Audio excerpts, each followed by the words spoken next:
مجھے اس گاڑی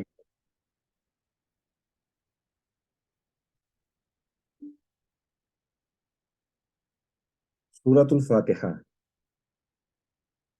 کوئی ایسا ممبر ہے جو پچھلے سیشن میں ہمارے ساتھ تھا؟ اگر نہیں ہے تو پھر میں کچھ چیزوں کو ریوائز کروں گا تاکہ جو ابتدا ہے اس چیپٹر کی اس کو ہم مس نہ کریں، کیونکہ ان دا ویری بگننگ آف سورۃ الفاتحہ، سورۃ الفاتحہ کے آغاز میں ہی بہت سارے قیمتی موتی ہیں، ٹھیک ہے؟ تو ہم انہیں مس نہیں کرنا چاہتے، اس لیے ضروری ہے کہ ہم ان کو کور کر لیں۔ تو مجھے اس میں کوئی ہچکچاہٹ نہیں ہوتی کہ میں چیزوں کو دہراؤں until everybody is able to understand، ٹھیک ہے؟ تو اسی قاعدے کے مطابق انشاءاللہ میں چیزوں کو دہراؤں گا تاکہ وہ جو چیزیں پچھلے سیشن میں بیان ہوئی تھیں ان سے ہر بندہ فائدہ اٹھا لے۔ تو سب سے پہلے ہم بات کرتے ہیں الحمدللہ رب العالمین۔ قرآن مجید کا آغاز کیا بسم اللہ سے ہوتا ہے یا الحمدللہ سے ہوتا ہے؟ جب ہم اس بات پہ آئیں گے تو ہمیں یہ سوچنا پڑے گا اور ہمیں تھوڑی سی تحقیق بھی کرنی پڑے گی کہ سورۃ الفاتحہ کا آغاز بسم اللہ الرحمن الرحیم سے ہے یا الحمدللہ رب العالمین سے۔ تو اس کے لیے جب ہم حدیث کھولتے ہیں تو مسلم شریف کے اندر یہ حدیث ہے جو اس بات کا بہت کلیئرلی جواب دیتی ہے، جس میں رسول اللہ صلی اللہ علیہ وآلہ وسلم نے فرمایا، حدیث کچھ ایسے ہے، ابو ہریرہ رضی اللہ تعالیٰ عنہ عن النبي صلى الله عليه وآله وسلم قال من صلى صلاة لم يقرأ فيها بأم القرآن فهي خداج ثلاثا غير تمام، فقيل لأبي هريرة إنا نكون وراء الإمام فقال اقرأ بها في نفسك فإني سمعت رسول الله صلى الله عليه وآله وسلم يقول قال الله تعالى قسمت الصلاة بيني وبين عبدي نصفين ولعبدي ما سأل۔ ابھی ابو ہریرہ بھی رضی کوئی اللہ بیان تعالیٰ عنہ بیان کرتے ہیں کہ رسول اللہ صلی اللہ علیہ وآلہ وسلم نے فرمایا، جس بندے نے نماز پڑھی اور اس میں سورۃ الفاتحہ نہ پڑھی، ام القرآن یہ سورۃ الفاتحہ کا دوسرا نام ہے، جس نے ام بیٹا القرآن جائے نا سونے کی۔ جس نے ام القرآن نہ پڑھی اس کی نماز بیکار ہے، اس کی نماز بیکار ہے، اور اس بات کو رسول اللہ صلی اللہ علیہ وسلم نے 3 دفعہ دہرایا۔ ابو ہریرہ رضی اللہ تعالیٰ عنہ سے کہا گیا کہ کیا ہمیں سورۃ الفاتحہ کو پڑھنا ہے جب ہم امام کے پیچھے بھی ہیں؟ تو ابو ہریرہ رضی اللہ تعالیٰ عنہ نے فرمایا، اقرأ بہا فی نفسک، جی آپ سورۃ الفاتحہ کو اپنے دل میں پڑھیں گے، کیونکہ میں نے رسول اللہ صلی اللہ علیہ وسلم کو فرماتے ہوئے سنا، میں نے نماز کو تقسیم کر لیا ہے اپنے درمیان اور اپنے بندے کے درمیان ہاف ہاف، نصفین، ہاف اینڈ ہاف، وَلِعَبْدِي مَا سَأَلَ، اور جب میرا بندہ مجھ سے مانگتا ہے تو میں اس کو ضرور عطا کروں گا، ٹھیک ہے؟ اس کے بعد رسول اللہ صلی اللہ علیہ وسلم نے فرمایا کہ اللہ رب العزت فرماتے ہیں، فَإِذَا، جب میرا بندہ کہتا ہے الحمد للہ رب العالمین، الحمد للہ رب العالمین، نماز میں یہ کہتا ہے تو اللہ رب العزت فرماتے ہیں قال اللہ تعالی حمیدانی عبدی، میرے بندے نے میری حمد بیان کی۔ اور یہ حدیث ایسے ہی جاتی ہے جس میں اس حدیث کے ذریعے یہ ہمیں دلیل ملتی ہے کہ سورۃ الفاتحہ کا آغاز الحمد للہ رب العالمین سے ہوتا ہے۔ اب ہم آتے ہیں الحمد پہ، ورڈ الحمد، قرآن مجید کا آغاز الحمد للہ ہی سے کیوں؟ سوال ہے، الحمد للہ، اللہ رب العزت نے قرآن مجید کا آغاز الحمد سے کیوں کیا ہے؟ یہ اتنی اہم اور اتنی دلچسپ بات ہے کہ اگر ہم اس چیز کو سمجھ لیں گے نا تو we will look at the Quran totally differently، ہم ٹوٹلی مختلف انداز سے قرآن کی طرف دیکھیں گے۔ اب سورۃ الفاتحہ کا آغاز یا قرآن مجید کا آغاز الحمد سے کیوں ہو رہا ہے؟ دراصل آپ کسی بھی کتاب کا جب مطالعہ کرتے ہیں، خواہ وہ نفسیات کی ہو، خواہ وہ کسی بھی موضوع پہ آپ پڑھتے ہیں، پڑھتے جب آپ جاتے ہیں تقریباً این پہ، یا آپ اچھا خاصا مطالعہ کرنے کے بعد آپ کی ایک سوچ ڈیولپ ہونا شروع ہوتی ہے وہ خواہ مثبت ہو یا منفی ہو، کچھ نہ کچھ آپ کا ذہن بننا شروع ہوتا ہے اچھا خاصا مطالعہ کرنے کے بعد. جبکہ جب باری آتی ہے نا قرآن مجید کی، کتنی خوبصورت بات ہے کہ قرآن مجید کا آغاز ہی مثبت سوچ کے ساتھ ہوتا ہے کہ یہ انسان کی مثبت سوچ کو ڈیولپ کرتا ہے قرآن پاک. اور اس سے بڑھ کر کیا دلیل ہو سکتی ہے کہ انسان کی فطرت کا تقاضا ہے کہ وہ جس ماحول میں ہو وہ مثبت ہو، اور جن باتوں کو سنے وہ مثبت ہوں، اور جو آراء اس کو ملے اپنے بارے میں وہ بھی مثبت ہو. تو اللہ رب العزت نے کتنی خوبصورتی کے ساتھ قرآن مجید کا جو آغاز کیا ہے وہ ہمیں مثبت سوچ دیتا ہے. الحمدللہ، گریٹیچیوڈ یا جو شکر گزاری ہے یہی انسان کی خوبصورتی ہے. جو بندہ شکر نہیں کر سکتا وہ کبھی بھی خوش نہیں رہ سکتا. اصول، جو بندہ شکر نہیں کر سکتا وہ بندہ خوش نہیں رہ سکتا. تو جب انسان شکر کرنا شروع کر دیتا ہے، دراصل وہ اللہ رب العزت کی ان نعمتوں کو جو اللہ رب العزت نے ایک انسان پر کی ہیں ان کو پہچاننا شروع کر دیتا ہے، ان کو سمجھنا شروع کر دیتا ہے، اور ان کی قدر اس کے دل میں بیٹھنا شروع ہو جاتی ہے، جس کی بنا پر اس کی زندگی خوش ہونا شروع ہو جاتی ہے، اس کی زندگی کے اندر خوشی آنا شروع ہو جاتی ہے، اور وہ اپنی زندگی کو مثبت طریقے سے گزار سکتا ہے. دوسری طرف ہے ایک نیگیٹو سوچ کا مالک بندہ، ٹھیک ہے، وہ ہر وقت کمپلینز کرتا ہے، کمپلین ویدر کے بارے میں، کھانے پینے کے بارے میں، زندگی کے بارے میں، کاروبار کے بارے میں، صحت کے بارے میں.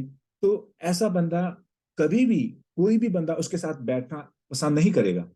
وہ کہتا ہے کہ یہ تو میرا دن بھی خراب کر دیتا ہے. اچھا خاصا میرا موڈ تھا، اس بندے کے پاس بیٹھا ہوں، اس نے مجھے بھی پریشان کر دیا. ٹھیک ہے، تو یہ انسانی فطرت کا تقاضا ہے کہ ہم ان لوگوں کو بھی پسند کرتے ہیں، اس انوائرمنٹ کو پسند کرتے ہیں جہاں پہ ہمیں مثبت چیزیں سننے کو دیکھنے کو ملے. تو قرآن مجید کا آغاز دراصل انسان کی سوچ کو جو ہے نا الائن کر دیتا ہے کہ آپ قرآن کی طرف آئیں گے تو آپ کے مقدروں میں دکھ نہیں رہیں گے. سبحان اللہ، آپ قرآن کی طرف آئیں گے تو آپ کے دکھ نہیں رہیں گے. کیوں؟ الحمدللہ.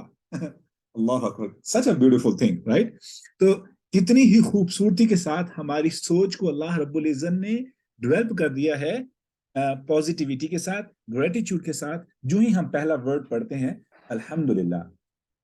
اب میں اس موضوع پہ آ جاؤں کہ کیسے شکر ادا کرتے ہیں کہ نہیں تو شکر ادا کرتے ہیں، اس ٹوٹلی ڈفرنٹ سبجیکٹ، تو میں اس موضوع کو نہیں ہاتھ لگاؤں گا. ہم آتے ہیں الحمد لفظ کے مزید انتخاب کی طرف کہ اللہ رب العزت نے الحمد کا ہی کیوں انتخاب کیا ہے.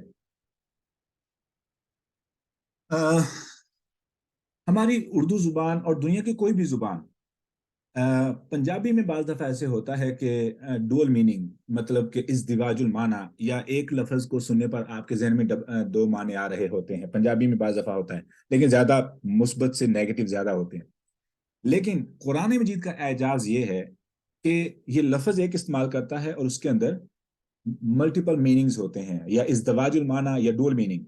اور مزے کی بات ہے کہ سارے معنی آپ اکٹھے کر لیں اور ان کو ترتیب کے ساتھ اس آیت کے اندر فٹ کریں تو آپ کو وہ تمام معنی فٹ آئیں گے، اور تمام معنوں کے ذریعے آپ کو کوئی نہ کوئی نیا سبق حاصل ہوگا.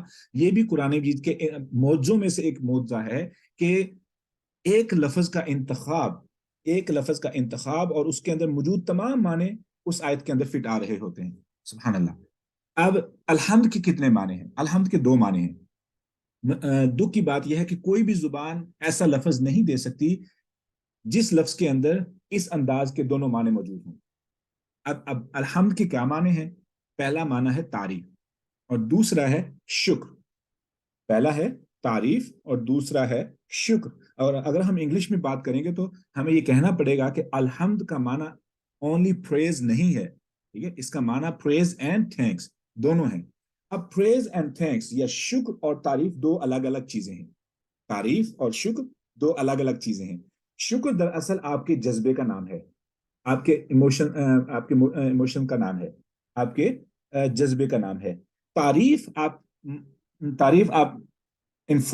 یہ کہہ لیں کہ ایک جملہ خبریہ ہے. جملہ خبریہ، یہ میں اس کو ابھی نہیں ہاتھ لگاؤں گا.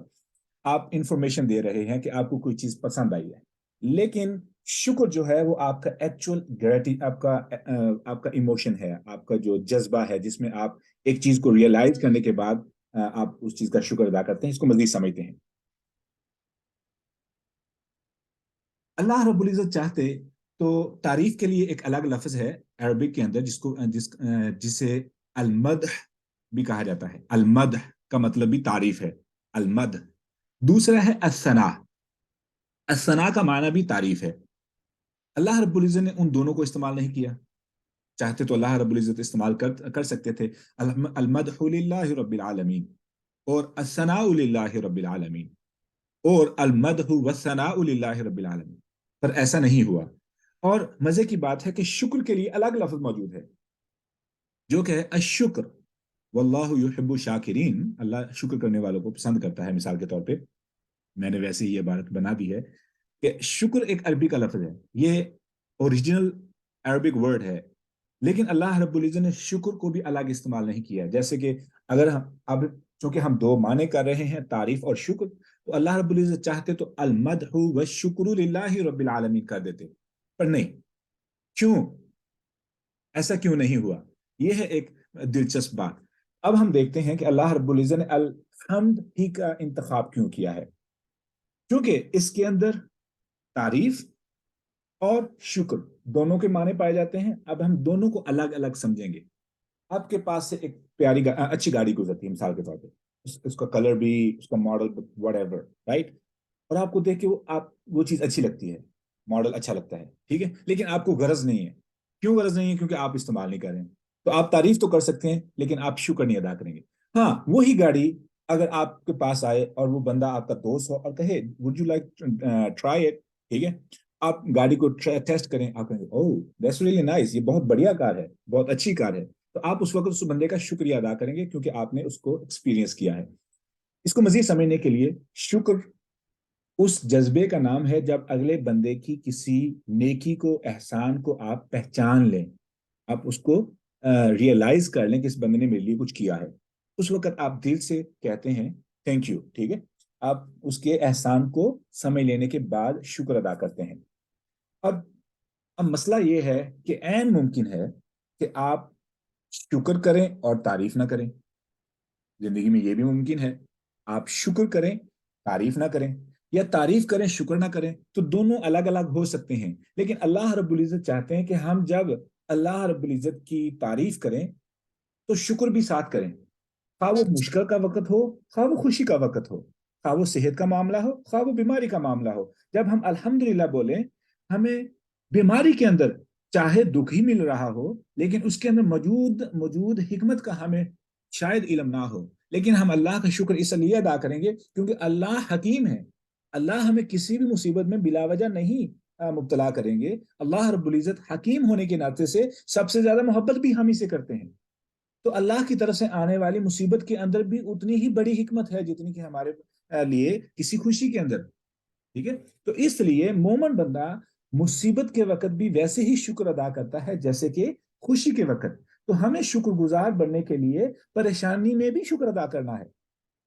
اب مسئلہ یہ ہے کہ اگر ہم ان دو الفاظ کو الگ الگ کریں تو عین ممکن ہے کہ انسان تعریف کر رہا ہو اور شکر نہ کرے، اور شکر کر رہا ہو تو تعریف نہ کرے، کیونکہ تعریف تو جھوٹی بھی ہو سکتی ہے، تعریف تو جھوٹی بھی ہو سکتی ہے، اور ہم لوگ بخوبی واقف ہیں کہ ہم کس قدر جھوٹی تعریف کرتے ہیں۔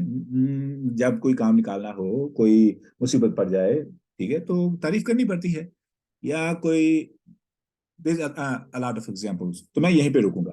اب ہم آتے ہیں کہ شکر ہو اور تعریف نہ ہو۔ یہاں تک میں بریک لے کے میں یہ سوال کروں گا کہ میری یہاں تک بات سمجھ آ رہی ہے؟ میں کمپلیکیٹ تو نہیں کر رہا سبجیکٹ کو؟ آپ کامنٹ کر سکتے ہیں اور سمجھ آ رہی ہے۔ جزاک اللہ سر، سمجھ آ رہی ہے الحمدللہ۔ ٹھیک ہے۔ اب عین ممکن ہے کہ انسان شکر کرے اور تعریف نہ کرے، وہ کیسے ممکن ہے؟ اس کی بھی مثال موجود ہے، اور وہ بھی قرآن کے اندر، سورہ شعراء کے اندر verse number from 16 to verse number 25۔ اچھا، اس میں کیا ہے؟ وہ فرعون کا واقعہ ہے جب موسیٰ علیہ السلام واپس آئے اور فرعون سے بولا